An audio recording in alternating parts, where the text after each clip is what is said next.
Draupadi శబదం నెరవేరిందా?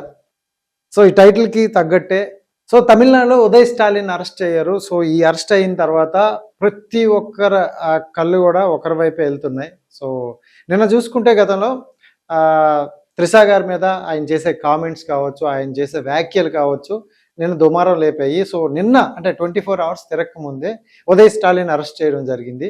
So ఈ టాపిక్‌కి అంటే ఈయన అరెస్ట్‌కి ప్రత్యేకంగా ఈ ఒక్క వ్యాఖ్యల కారణం అనుకుంటే కాదు ఖచ్చితంగా.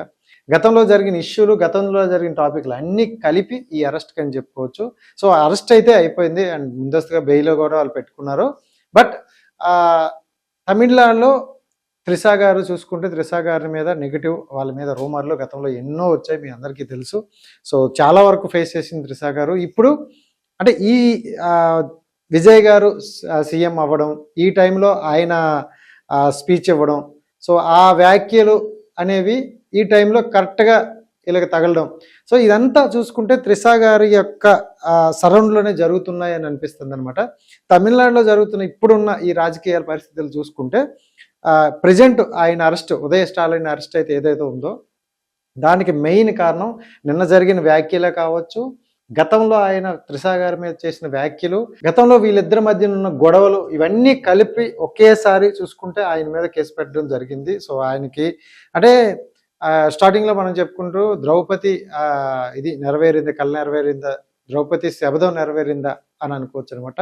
ఎందుకంటే సో ఈ కైండ్ ఆఫ్ జోనర్లో మనం ప్రతిసారి ఈ పొలిటికల్ గురించి మాట్లాడుకుంటున్నప్పుడు ఒక రూలింగ్ పార్టీ ఉన్నప్పుడు ఆటోమేటిక్గా ఆపోజిట్ పార్టీని ఏవైనా కొంచెం కాంట్రవర్షియల్ మాట్లాడినా, ఇంకేమైనా మాట్లాడినా తీసుకెళ్ళి జైలు అన్నీ కామన్.